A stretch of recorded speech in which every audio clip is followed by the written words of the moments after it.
Hey guys, thank you so much for joining today's episode of Economy Speaking with me, Azalia. And since I have kind of already passed my final defense last week, I guess we can officially make it Academy Speaking with Dr. Azalia.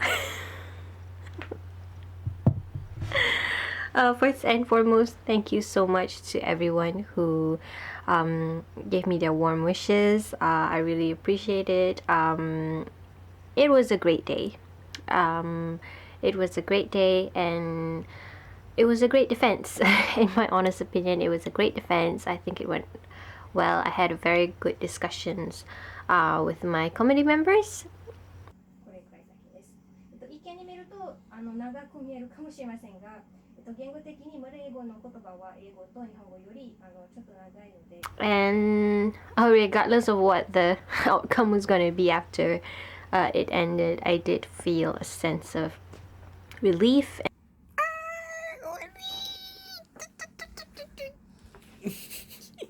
Đó, senyum je. Senyum je.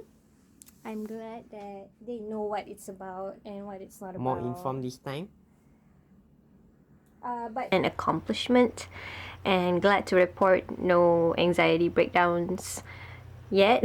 But so far, I'm feeling very content and just very thankful, alhamdulillah, to have made it this far. And also thank you to you guys who started following me ever since the first video that I made. And now we are kind of nearly at the end, so thank you so much for following my videos. I really appreciate it, and it's nice to be able to share it with everyone. So in today's video, in light of passing my defense and kind of sorta already finished my PhD but not yet the graduation thing, we're gonna have a quick chat about preparing for entrance exams. Looking back from the beginning, where I did take my entrance exam for PhD at Usnam University up to my preliminary defense and to the final defense, they really are quite similar in my honest opinion. Just, I guess, the depth of the questions and their focus on which areas of your research depends. So for entrance examinations for postgraduate in Japan, most of them will be interviews. They will be interviews. There will not be any written examinations. But please clarify that with your universities. But to my knowledge, usually it is always interviews. So the interviews will be conducted with the faculty members. There'll be 7 or 5 to 7 of them. There were 7 during mine. And they will ask you, each of them will ask you various questions regarding your research proposal. So what kind of questions they will ask is, of course, the basic things that we cover. This is also similarly like the MEX interview as well, where they will ask you about what your research is about, how you plan on carrying it out, why is it important, why have you chosen this theme. And from what I can remember, they really try to gauge a lot from your previous work. So at the end of the day, in my opinion, it's about answering the questions to the best of your knowledge, to the best of you can, and most importantly is to admit what you don't know and what you do know. Yeah, that's the most important thing, because you don't want to go in there and when they ask you a lot of questions that might not be feasible, but because you think that if I say yes to this, maybe they're gonna, make me pass. So you're like, oh yes, I can definitely add that. Oh yeah, it's definitely possible. Because in research, we all know that the planning is great. You plan to do so many things in the beginning, but when you actually start doing it and you're in the middle of it, you realize, no. From my experience with all 3 interviews, in a sense, the entrance examination, the preliminary defense, and the final defense, there will be questions that you are not sure of, and you're not really sure of the answer to what the question may be. So in that kind of situation, I guess what worked for me was well, yeah, firstly, always ask them to kind of reframe the question if you may, just like, I'm so sorry, can you please rephrase that? I don't really get it's not a bad thing. I really got to stress this at the end of the day. It's not a bad thing to admit that you don't know something. Like that's the basis of research in anything, is to admit that you don't know something and you want to know, you want to learn.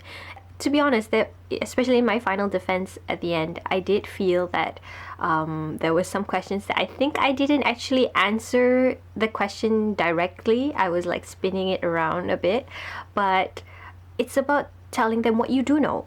You know, it's like, hey, even though I don't know this, but I do know this, you know, or backing it up by telling them your experience of this and what you think it might be related to. It also shows, you know, how far you actually know in your field and stuff like that. Whatever it is, the end point of it is that you know your research the best. Even your proposal, you're the one who crafted it, you're the one who did it, so you should know it, everything about it and what you want and what you know, envision it to be. So if you have that at the back of your hand going into an entrance exam, then I think you wouldn't have any problem, inshallah. And similarly, just as I mentioned in the Max interview video, sometimes we do all the things right, we feel confident going in, but when the results come out, they're not exactly on our side.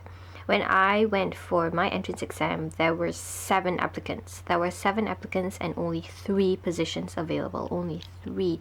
So I was extremely pressured. I was, you know, like, the scholarship is online, I had to pass. And it could also feel like the other applicants were your, you know, your competitors. You know, you're like, oh no, I gotta beat this person, I gotta be better than this person or whatnot. But honestly speaking, I have been reading some non-fiction books, and one of my favorites is The Courage to Be Disliked. So that book really gave me a clear idea about how we often think this life is a kind of competition and everyone is an enemy, everyone is a competitor, and we just gotta beat the shit out of them, right? But it's not meant to be that way, you know. Everyone has their own timeline, you know. Everyone has what's meant for them and what's not meant for them. So you can do your best doing something and still not get chosen, but that doesn't make you any less of what you are. That doesn't mean you suck. That doesn't mean you're a loser just because you didn't pass an exam or you didn't get the scholarship, you didn't get through it. That doesn't mean anything. So just because you didn't get it at that time, and although it might suck or it might be, you know, tremendously, you know, very heartbreaking for you at that time, it might not have been, it wasn't meant for you, plainly speaking, in that sense, you know. And it doesn't make you less of anything. You can still try on the next one, and sure, it will set you back, but that setback itself is something that you can learn from, or something that you can actually benefit from, but you just can't see it yet because we are so focused on what we think we're actually losing. But if you change your perception on it and think that, okay, maybe I am losing, but who are you actually losing to anyway? Like, are you, you know, is that, you know, we don't know what the other people are going through either. So yeah, so I really appreciated reading that book, and it really gave me a different perspective on looking at things, and when things don't happen when we want them to happen, and especially when it's you know, when there are other people also applying for the same thing, like the same job. You're like, oh man, I gotta beat this person in the job or something, right? But the idea of having to beat someone, or, you know, it's just accepting yourself and knowing you've done your best, and that should be enough, you know. Like, you appreciate yourself, you appreciate your own effort, where you've come and what you have done. Doesn't have to involve anybody else, because yeah, life's not a competition, you know. It's just you, and it depends on how you determine how you look at your life. So if you think you're winning, then you're winning. But if you keep on thinking that you're losing everything, or you're the loser compared to this guy, or this comparison, then, you know, you're the one who sees it that way, right? Alright guys, so thank you so much for joining me on today's episode. I know that per se this academic thing is kind of sort of over for now, until I take the next step, because another book I read which had a really great quote was, the moment you pass your defense, you go from PhD candidate to unemployed. So I'm unemployed for the moment and I'm not really sure yet. I will do, I don't know, what kind of videos would you guys like to kind of see going forward? Maybe the trajectory of after the PhD, what happens after the PhD, maybe that'll be interesting. I don't know. Can write any comments if you have. I'd be happy to read them while I pack everything so that we can go home. Till then, thank you so much. Hope you guys have a good day ahead. Stay safe. Assalamualaikum.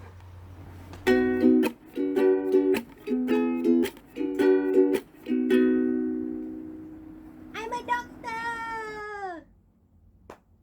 Dia nak easy, dah yuk. Benda tu datang lagi setengah jam, ni semayang bawah lah. Kita baik lagi. Dengar tak?